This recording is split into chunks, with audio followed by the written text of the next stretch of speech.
Well, Jim, we had a conversation a couple weeks ago, and we wanted to kind of bring that back and record it so that other people could hear what we were talking about, because it was fascinating to me, as it always is with you, when we talk just about things that are taking place on our take on it, and what does the group say, and what does your guide say, and everything else. It's really fascinating, very validating as well too. So wanted to Yeah, share and that with things are you. moving so fast. To have these conversations is really valuable.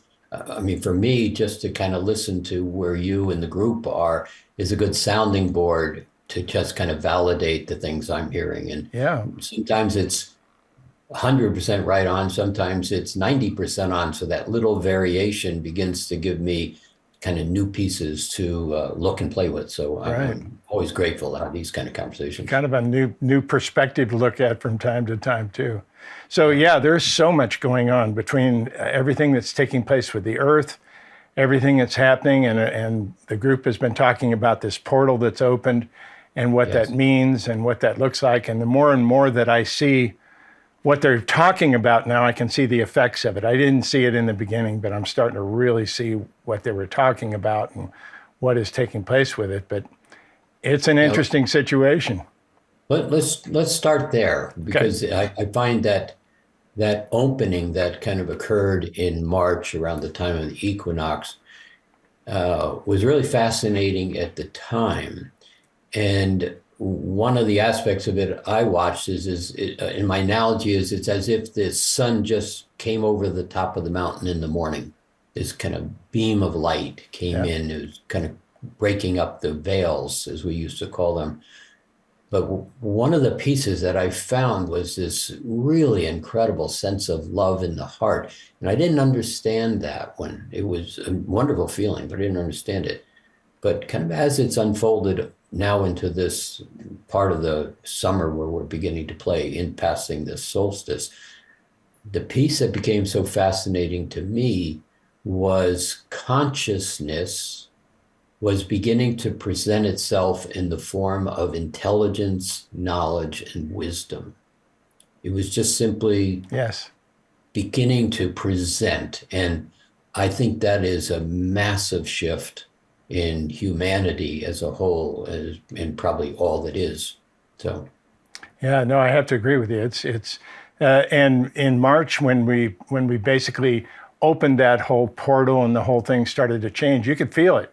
I mean, you could feel the yes, excitement, yeah, you could feel the changes. Now the earth is reacting in different ways as well. We've got all the things that are taking place with that.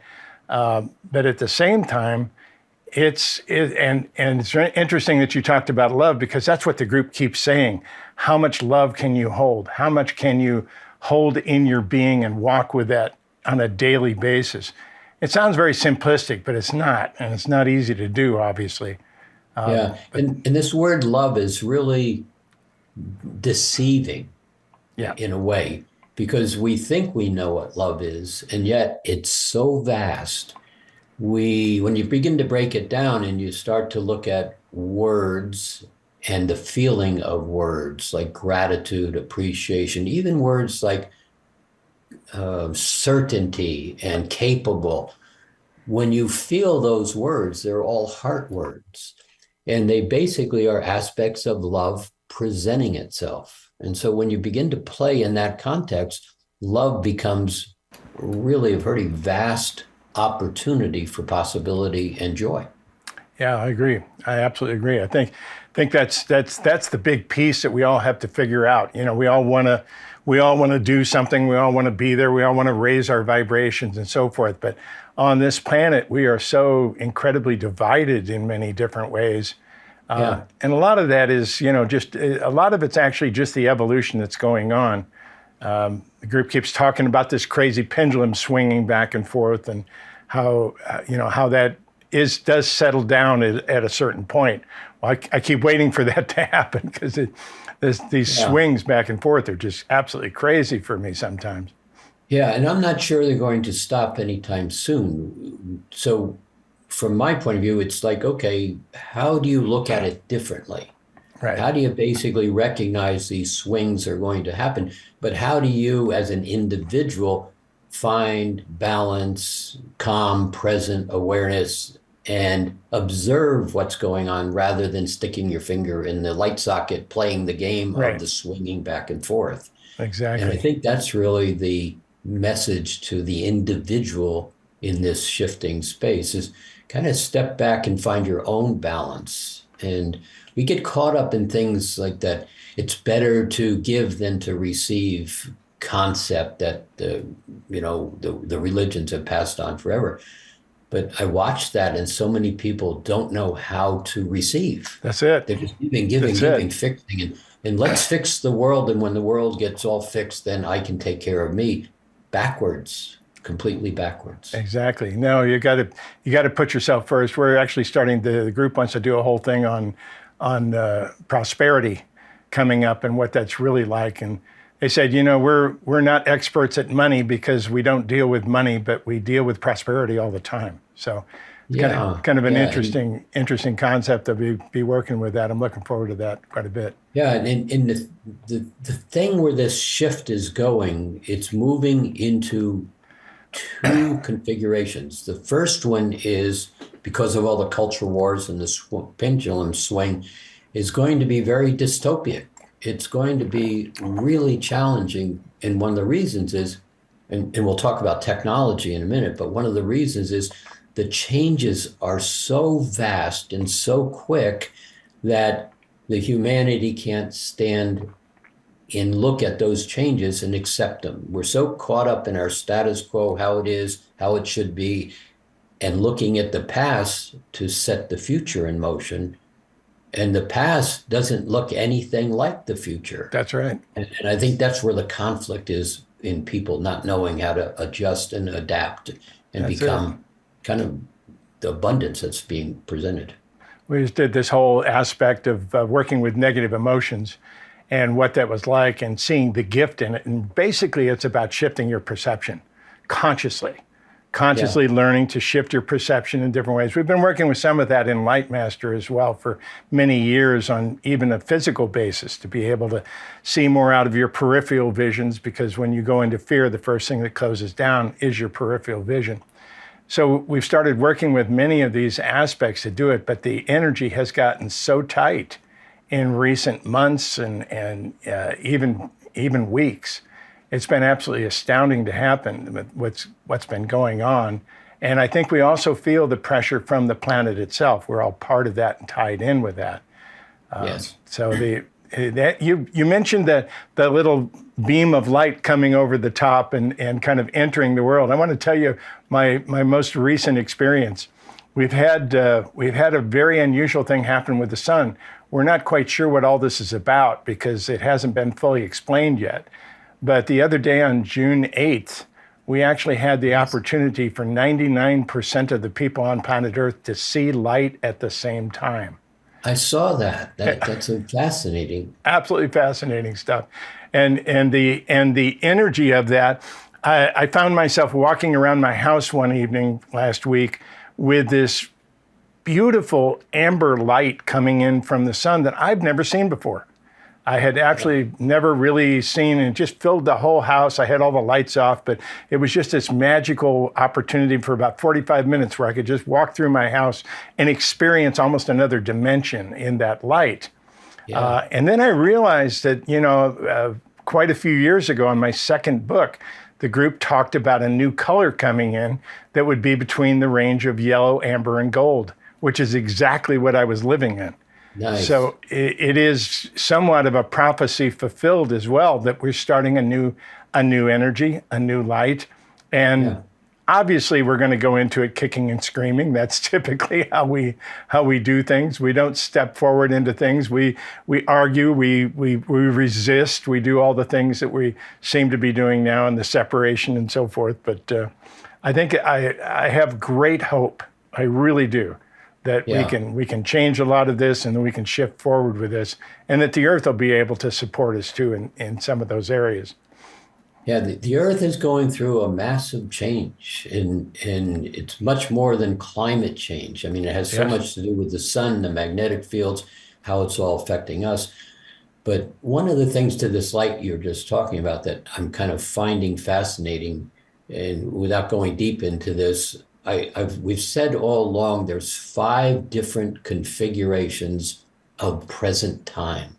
Now, don't think too deep on that, but 5 different configurations. The one we're so used to is past, present, future, and then you die, that kind of linear timeline. Right.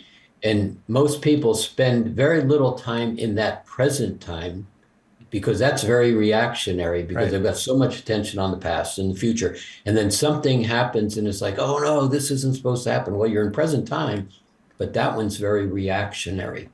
And then you have circular time and you have simultaneous time. But the time that's, I think, coming with this light that you're pointing to right here is time is collapsing and elevating.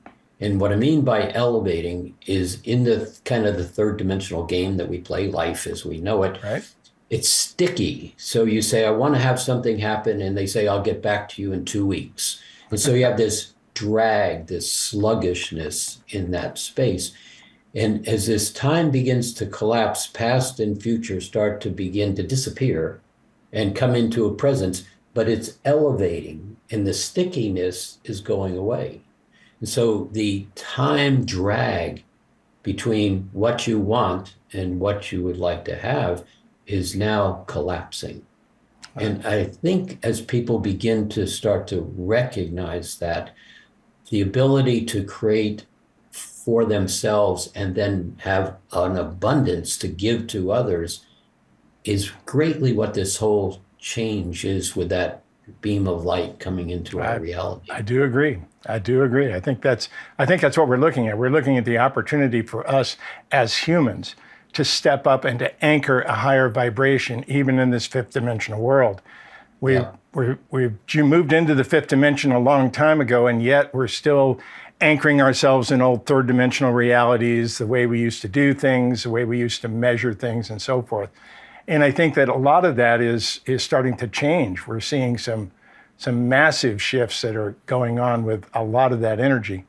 Yeah, and one of the things that happened 2 years ago around the solstice, what I try to do a lot of times is just identify kind of the movement of everything at the equinoxes and the solstice.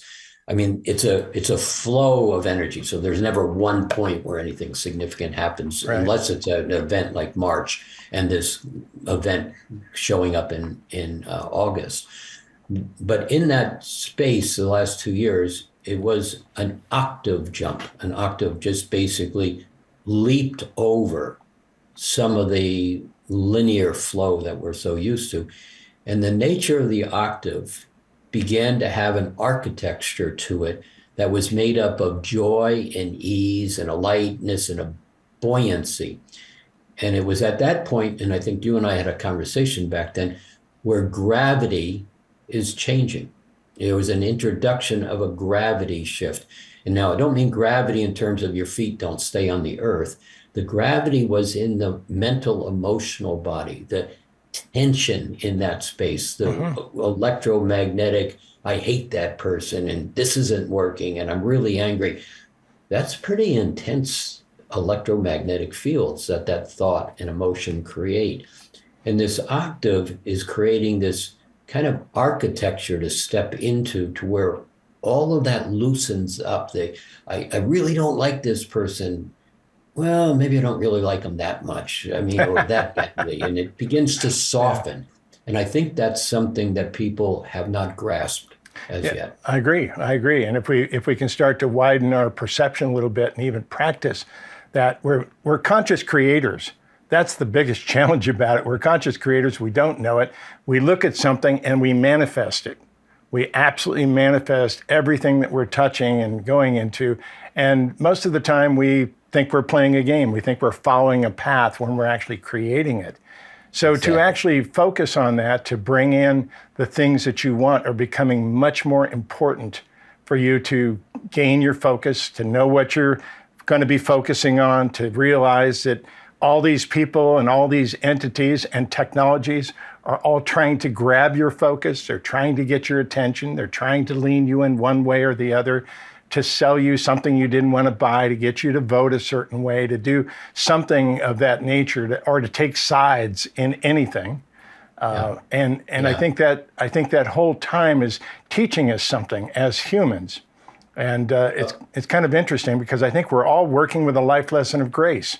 We're all trying a collective life lesson at this point to try and figure out how we can move and go through these sections and still maintain our connection to everybody.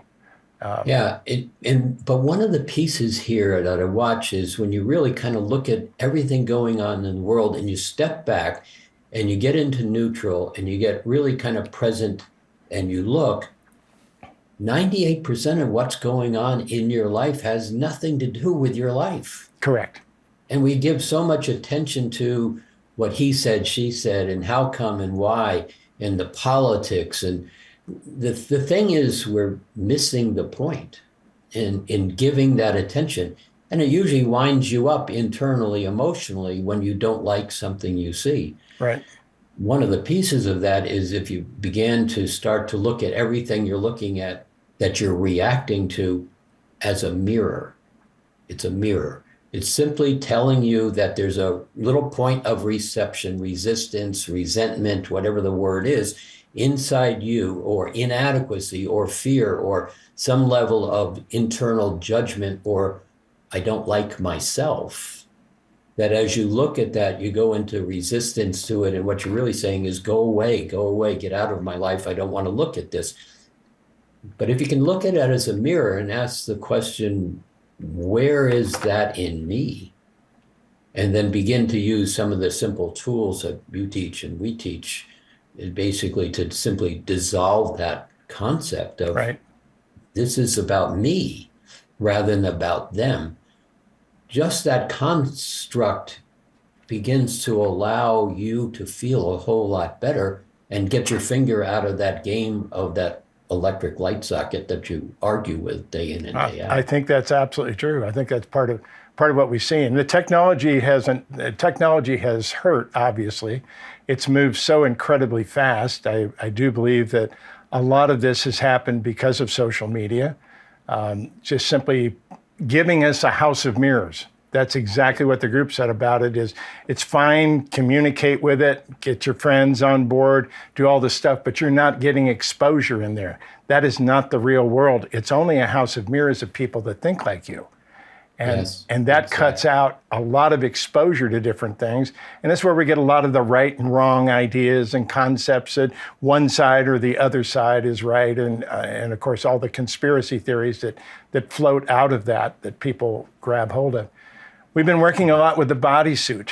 It's basically the group's way of describing our human experience in a different way. And it's been fascinating for me to see how they construct this whole thing, because you've got the spirit, you got the physical body, but you've also got this bodysuit that you wear that contains all of your belief systems.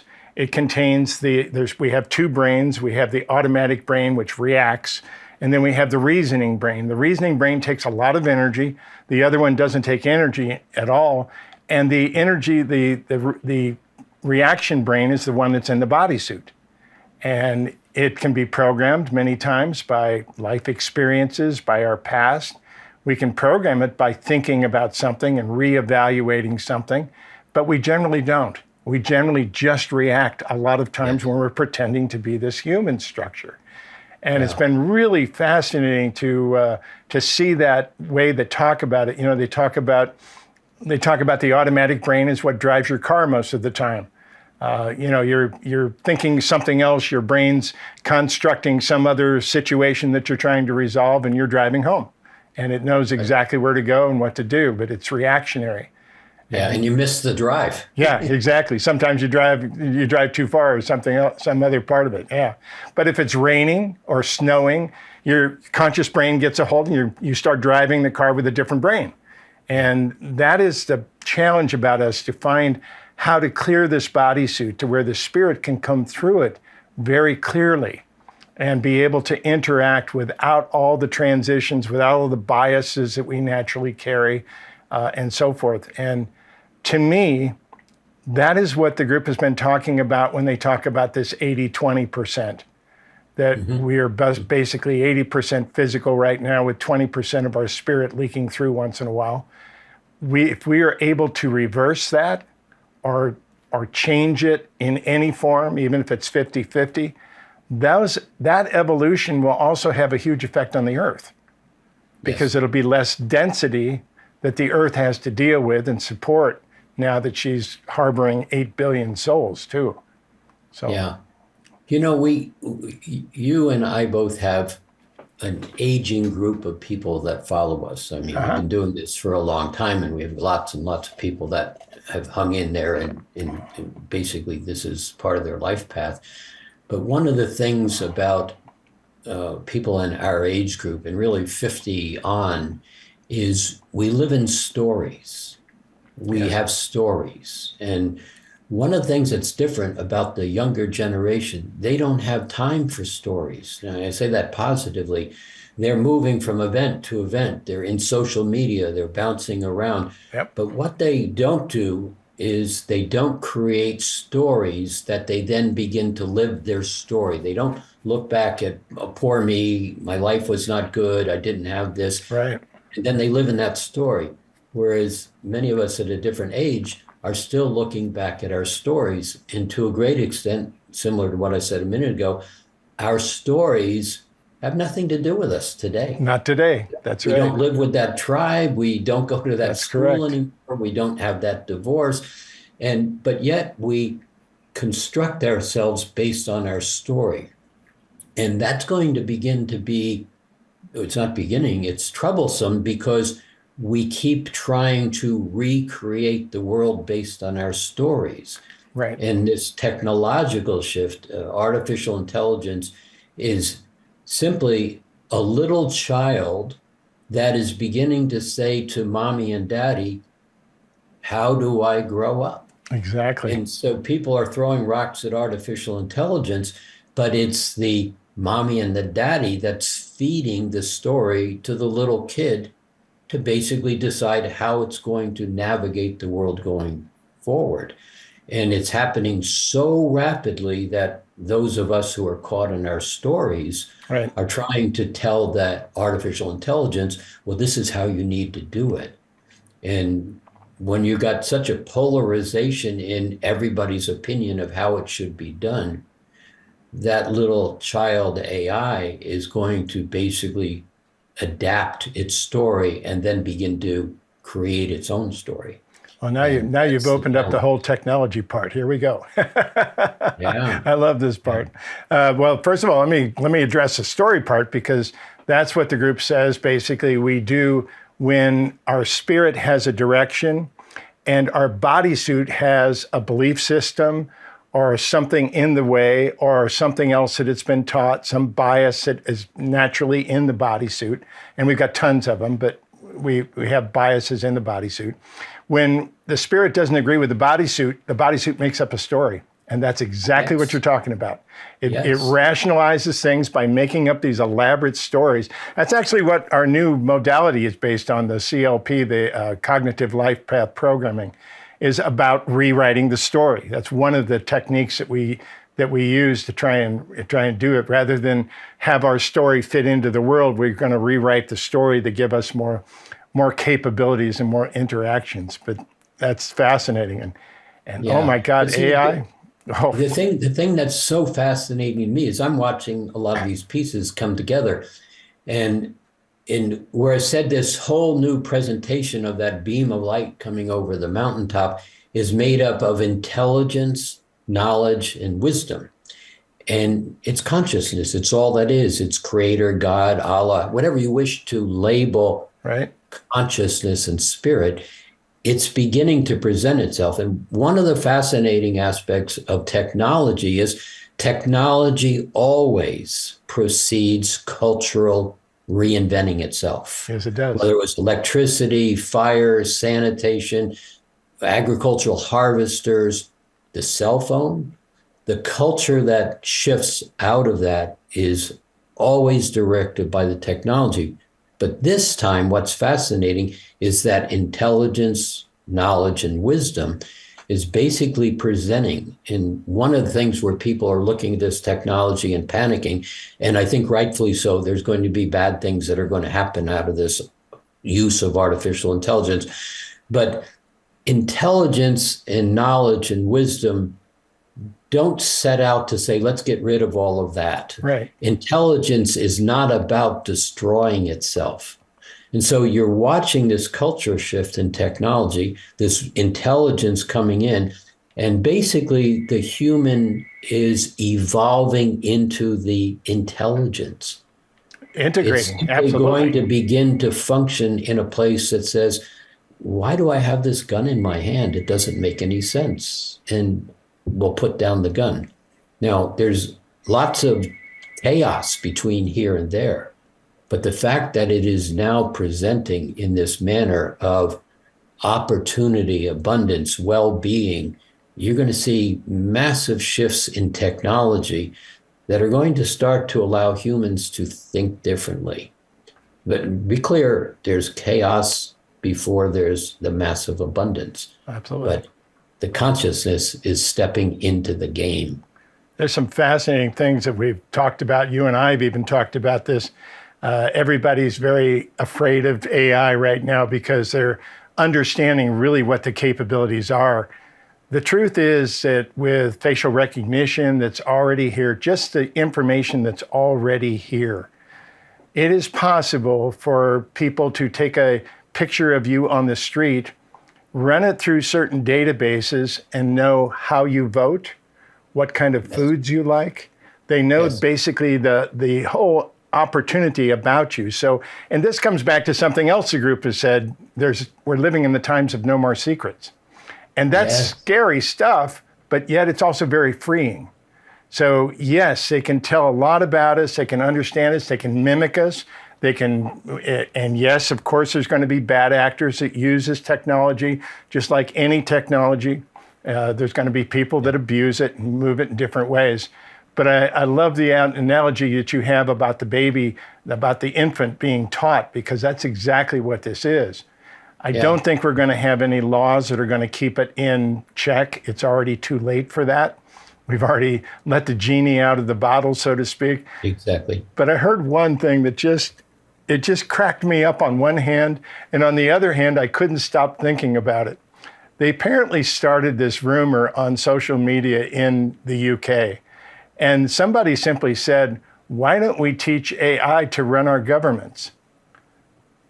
And I was laughing hysterically about that in the beginning. And the more I thought about it, the more that would get rid of a lot of the partisanship and all the crazy stuff that we have to deal with in order to get anything done here. That might actually ultimately be an answer for us. So, and that will happen. You know, I mean, one of the things first is AI is here and is very real in the system. So it's not coming. Right. It's already deeply here. That's correct. But to your point of the government, and I've thought about this also, is you just look at ChatGPT, for example, right now, and it was presented in a very simplistic form, incomplete. It wasn't trying to sell you truth. It was just saying, here, go play with this. Something big is coming. But it introduced itself to the world. Right. And the amazing thing about technological adaptation is within 5 weeks, over 100 million people had signed up for the use of that technology. I was one. Yeah, unbelievable. But one of the things about it is you say, well, tell me how this works. What if you just basically took the arguments of politics, the left and the right, and said, here's an argument that we put forward. Here's an argument that we put forward. How do we work through this to come up with an answer? And within seconds, it gives you an answer. Possibilities, exactly. When you start adapting to that and you start, ultimately, it's going to be cleaned up to the point where there's a sense of trust, which is what's lost, will come back into the system. And you're already seeing that happen with right now, they did a big study with cardiologists, and they basically gave a series of examples to cardiologists, and they gave it also to the computer to assess to what would be the proper way of handling this. And it came out 98.5 consistent. The artificial intelligence said, this is what you do. You're going to get to the point where you're going to see doctors basically be required. Right. Otherwise, malpractice is going to drop in. That's You're correct. required to use this artificial intelligence for your diagnosis. Eventually, that's going to be very accepted, and it's going to start to bleed into the government's decision making. I do agree. I sure hope so. Right now, most of the people in our government here in the United States don't actually know what AI really is. That's right. They have That's the right. concepts about it. They've got all the fear stuff about it and so forth to do it. But the chat GTP was absolutely fascinating. I brought that into one of the Lightmaster groups to show them what it was and how it worked. And I put in 4 words. I put in Espavo, I put in Steve Rother, and I put in the group, 5 words, excuse me. Mm-hmm. And it came back with a thing that almost looked like a channel from the group. I couldn't believe it. It's like 5 paragraphs. And I know what they're doing. They're basically using the database of the internet to pull any information that they can and then rework it in a different way. But it's absolutely fascinating what the capabilities are with this. And we'll be able to use it for a lot of things. I don't think we're going to be able to tell the music that's written by a human versus the music that's being written by AI, because that's happening right now. That's happening right now. Now, the dystopian side of it is, and absolutely be prepared for this, that you are not going to be able to tell the truth as to whether this is truth or not truth in this coming election. That's true. Just be really clear about that. And if you understand that now, you're going to stay out of a lot of arguing and upsetness. Right. Because you're going to see one candidate saying this, and they didn't say that. Yeah. But it's so consistent. It's their voice, it's their mannerisms, it's their face, it's their moving around. So that's a dystopian side that's going to come very quickly. And out of that, there's going to be a lot of anger generated, but a lot of intelligence that's going to simply say, this is not okay. We've got to do this differently. I think you're right. Waking up. I think you're right. I think this is leading us to a point of basically reaching that level of frustration where we start to look at things differently. And hopefully that's working for everybody, because when we are separated the way we are and on sides and things, that's what the group said. They said, you've been hooked into something. And if you think you're on this one side of anything, you've been hooked. You've basically been hooked, because that whole illusion of division has just been phenomenal and very controlling. People can be controlled when they're in that state, which is really frustrating. And it's important here, though, for the communities that we talk to, again, being of a little older age than the younger kids. But when it comes to this technology, 80%, when they ask the question about ChatGPT, 80% of the population that was using it was under the age of 50. Interesting. And then under the age of 30, 66% of the use of ChatGPT. That means that the younger generation is using it 2/3 of the time. They're going to anchor And then it asks the question about how much of it is being used in the United States, 14%. And so when you start to look at the demographics of technology, it's shifting in such a way that the aging population, baby boomers, no clue. We're still generally that's true. And on top of that, we have another one that the group has been talking about for some time that is kind of just, it's gone beneath the surface because we don't hear much about the advances, but quantum technology, quantum computers is the other level that is going to explode our universe in front of us with technology. It's basically going to bring a whole bunch of other things. And right now there's limited numbers of these computers that are around town. You can actually rent space on them. IBM has one you can rent space on, and Microsoft has one that you can rent space on, Google. But it's going to explode very quickly. And that's a fascinating way to look at this, because and the group's always said, when you have technological advances, it means that you already have the spiritual base to hold that.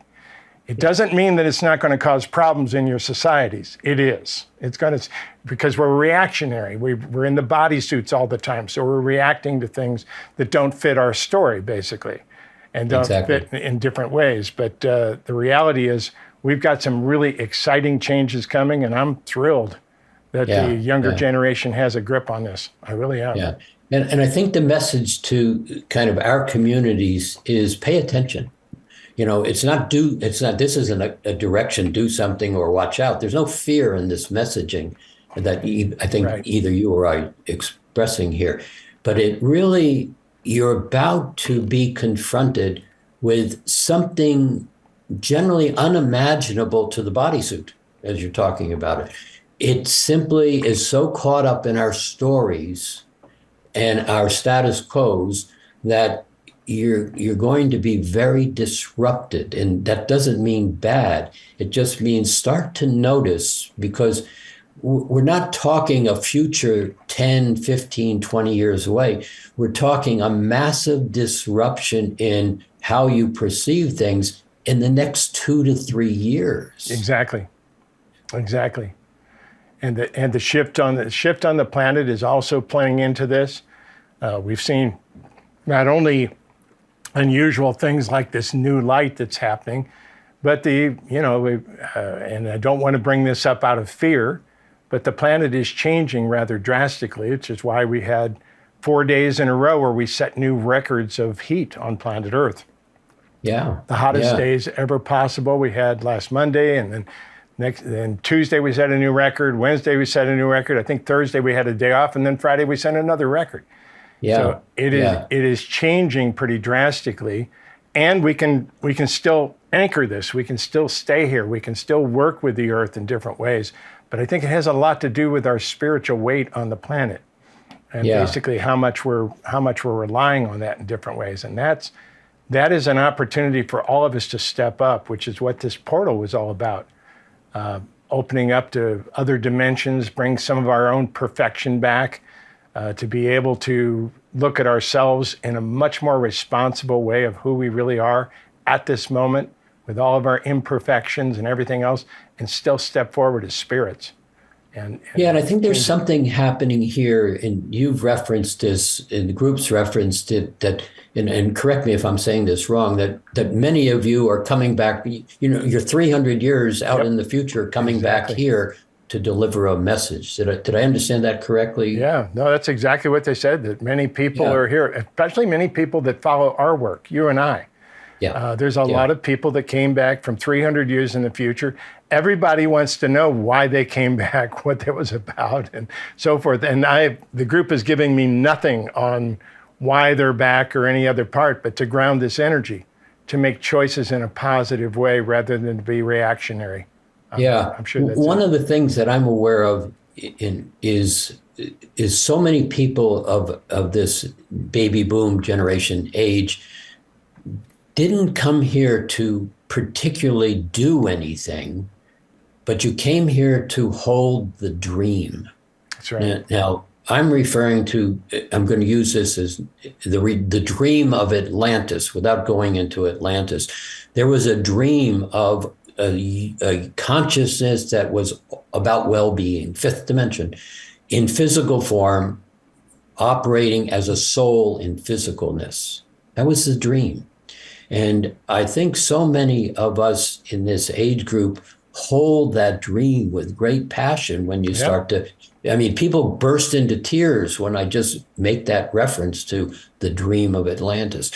But it was the holding of the dream so that the millennials, these Gen Zs, this new technology, this intelligence of consciousness is being allowed to simply bring forth that dream.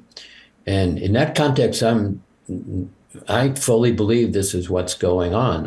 I'm more than an optimist in where we're changing, but some assembly required. There. Yes, some assembly required, exactly. Some picking up the pieces as we crash them together. Yeah, exactly.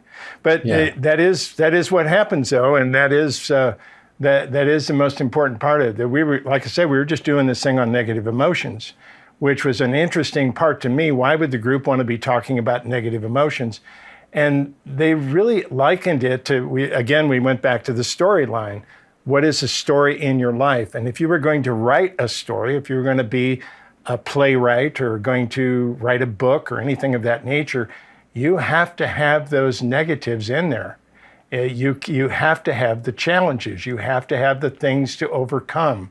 You have to have the villain in your book. You have to have those different aspects of it and to work with it. And I think that's really what we're in as a collective of society right now, reshaping itself, looking at things differently. Fortunately, we have new generations coming up with fresh eyes. We also have a lot of people who are waking up and holding the energy. And I do agree, that's what we basically call holding the energy. Even if you don't have an active part in something, you're here making a difference by who you are. And that's absolutely huge. And I think there's a piece of this evolution here that in this 3D game we play, it's duality, it's right, wrong, good, bad, should, shouldn't, them, us. And that's been the kind of the part of the rules and structures of the 3D game board. But you step into this fifth dimensional space of well-being, it's not just good and bad. It's simply not good or bad at all. Those are choices that work or don't work. And if we can begin to recognize it as that's all it is, when you do something and it doesn't work, that's not a failure. It's just an oops. It's like, oops, that didn't work. Yeah, exactly. But if you're caught up in, I don't know what I'm doing, what's wrong with me, they said I'm never going to be smart, and that's your story, which is the story of so many, you don't have the room to basically say, oops, as you look at what you're doing. This younger generation doesn't have the stories. So they go out and do something and it doesn't work. They back up, they ask somebody, they go online and look it up online in social network, and then they come back and do it differently. Yep. And you're watching a very different, and you and I go way back on this, way back into 1987 in the harmonic convergence, and then into the 90s and the millennials, the rainbow kids. This new evolution is coming of rewired, differently wired humans. And they're beginning to play out. And what you're watching is, with all this technology, with this intelligence, with this merging of consciousness and direction, you're watching the creation of a new human, a whole new species. You're absolutely I'm not talking about chips in your head technology. I'm talking about an alignment with consciousness, instantly asking for the apple to appear, and it does. Right. This is really big shifting stuff that we're playing in. And if you allow yourself to just step back and be kind of amazed, I think you're going to find choices that you have not seen before. Yeah, I totally agree. I think that's a huge part of it here, that we are shifting rather rapidly. Anytime we have rapid change, we're going to have rapid resistance.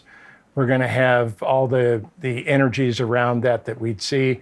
We're seeing that. We're seeing a lot of it now. We don't take it seriously. You just know that you're moving in a positive direction. We're going to anchor it.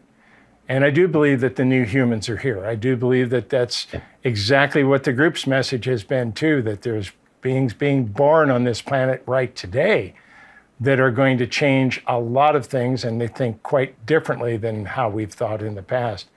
Some of that is technology, and some of it's just the fact that even sexuality, we're growing up, we're in a situation now where we're going to have the porn generation. They're not, in some ways, it's a different relationship to sex and sexuality. We're seeing all sorts of expressions of that take place. We're seeing asexual people. We're seeing a lot of transgender people. We're seeing a lot of experimentation with these boundaries that used to be very staunch, and they're not anymore. And I think it's really a good thing, even though that could be considered to be very negative. I think that the kids aren't going to be afraid of it the way that many people have been in the past. I agree. And how baby boomers look at that word pornography and then have an opinion about what it's doing or how it's playing out, and how young kids look at pornography. They just shrug their shoulders. It's like, exactly. Okay, whatever. They don't have the religious taboos attached to it that so much of us grew up in. They could care less with it.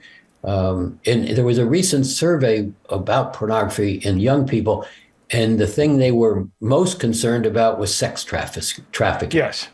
Yeah, the abuses of it. The taking advantage of. Right. It wasn't what position did you have sex in. That didn't even come up as a topic.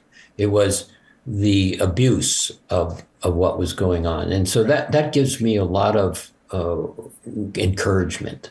Yeah, me too. I think that we're onto a level where we can start looking at things very realistically and not have it be such a big deal. And sexuality is a huge part of that we've been afraid of here in the United States. We seem to be taking steps backwards in that area right at the moment with a lot of things that are going on. But the nice part about that is it does produce something where kids are going, yeah, that's just porn. And in the beginning it was, oh, this is sex.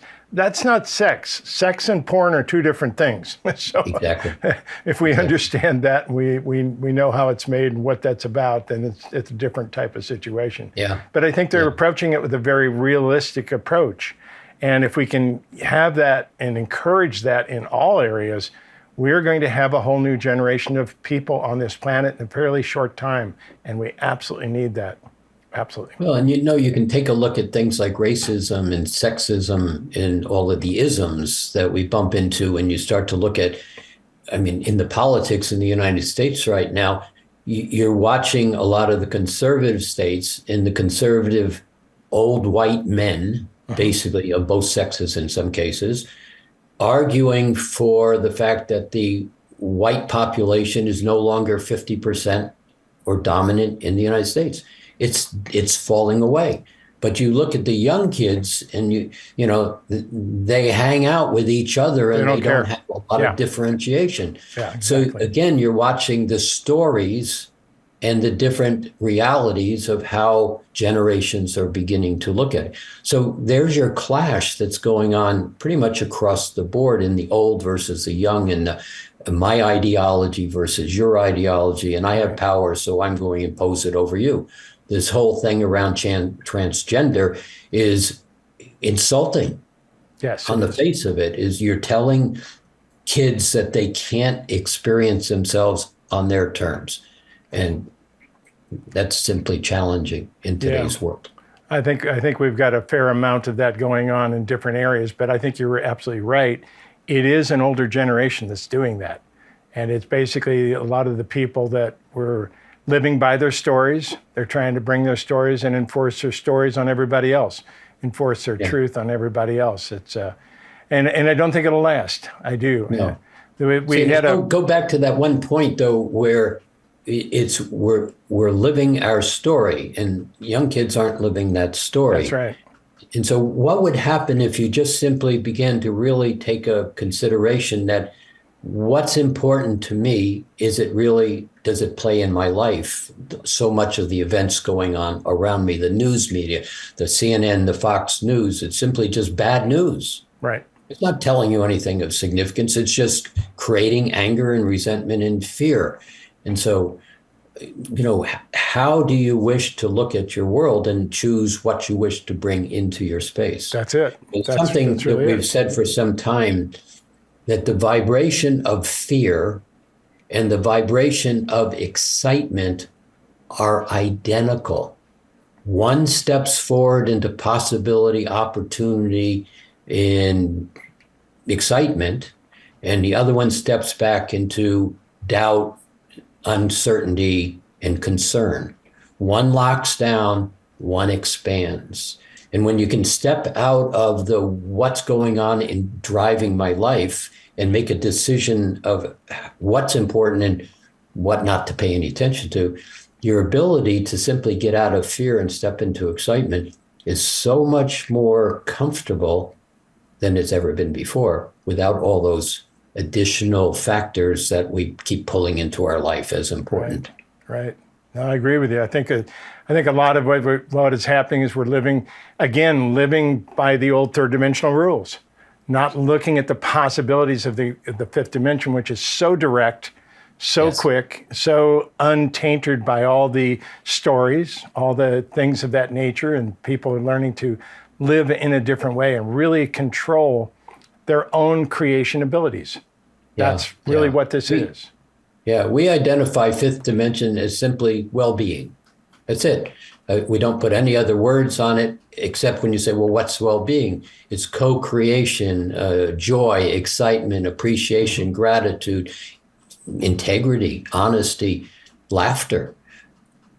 There's those love words again from the heart that Right. basically create an alignment with the ability to enjoy one another without having to wait for the other shoe to drop. Yep, good point. We do like to play those games, though. Humans love the games. It's kind of how we get wrapped up in some of it. It's fascinating.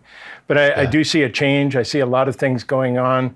We're starting to get very direct with people. People are in our people that follow my work and follow our work in particular seem to be getting very focused.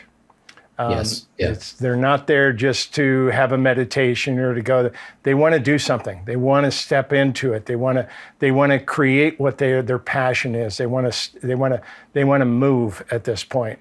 And I've seen a change in our people as a result of that. And the material we presented as well to try and keep up with all of that and give them the tools necessary to really step into it. But I'm excited. I'm very excited. I'm excited about too. And the message that you and the group deliver is right on, and it's very important. And we have our own messaging and grouping. The interesting part is it's really the same messaging. That's it. Just a little different words or a little different expressions or a little different intention of focus.